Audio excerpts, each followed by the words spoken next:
Tonight on Alaska's news source, the Anchorage Police Department identifies the drivers killed in Thursday's Glen Highway crash. And as the next storm arrives in much of Alaska, we'll see rain return, but heat continues across the interior. And the Alaska Yoga Fest in Fairbanks teaches participants some relaxing routines with unique traditions. You're watching Alaska's news source. The Anchorage Police Department has identified the drivers killed in the multi-vehicle crash on the Glen Highway Thursday. APD has identified them as 73-year-old Robert Tweedo and 37-year-old Donna Riesinger. It says a Ford F-150 crossed the median into the southbound lane, hitting 3 other cars, including a Kia Soul. According to APD, Riesinger was the driver of the Kia. A juvenile passenger was also in the Kia and was taken to the hospital with life-threatening injuries. APD says the drivers of the other cars were unharmed.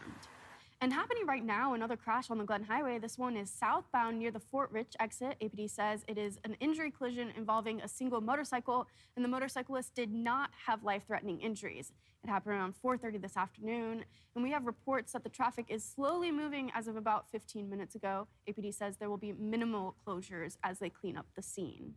And as Alaska's wildfire season continues, so do heat advisories. But relief is on the way. Let's check in with Bailey Braun at the Weather Center with your forecast. Yeah, that's right, Michaela. We're still seeing quite a few of these advisories across the interior. However, in South Central, it's almost night and day compared to yesterday, where we had mostly sunshine and pretty warm temperatures. But today, much cooler temperatures and even a little bit of those overcast skies rolling in across the interior. Though you can see what's highlighted in pink are red flag warnings, and both of these red flag warnings across the state are going to expire by tonight. Meanwhile, we do have 2 wind advisories across portions of western Alaska into the Alaska Range. One is going to expire by tonight along the Alaska Range, and where McGrath and into Nikolai is, that's going to expire all the way into Sunday. So expect stronger winds across much of southwest Alaska throughout the weekend. We're really going to see that build up with this next storm on the way. So those heat and wind advisories will remain throughout tonight, but those winds again are going to pick up in western and southwest Alaska. Rain is expected across South Central throughout this weekend with that storm moving in. But across the state, we're seeing a variety of sky conditions. Partly sunny in Fairbanks with temperatures at 80 degrees into southeast Alaska. This is where we're seeing temperatures near 60 degrees and plenty of that sun. However, a change is on the way for you for southeast and into South Central. That's where we're seeing those overcast skies with rain moving in overnight tonight. As we look at our rain coverage, we're going to see it really start to pick up Sunday morning, lasting all the way through Sunday afternoon in Anchorage.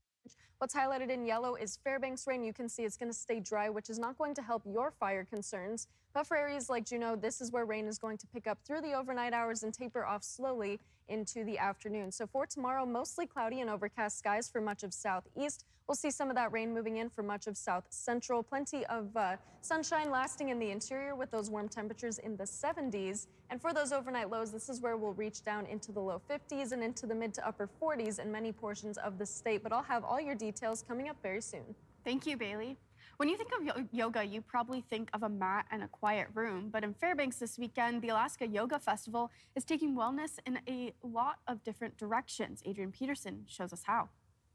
A connection between body and mind and people. The Alaska Yoga Festival is in its 9th year, and for many, it's more than exploration or celebration. Yoga Fest is more than a celebration of that. It's also a community gathering. The festival draws people from across the state and even the lower 48 to explore the varying schools of yoga. So many options that are available that there's something for everybody, even if not everything is for you. For some, that means floating on a lake while sound frequencies ripple through the water beneath them. For others, it's a workshop on breath, movement, or meditation, tools they can take home. When it comes to sound healing, water absorbs sound 7 to 9 times more than just air. So doing a sound bath on the water enhances the experience, amplifies the effects.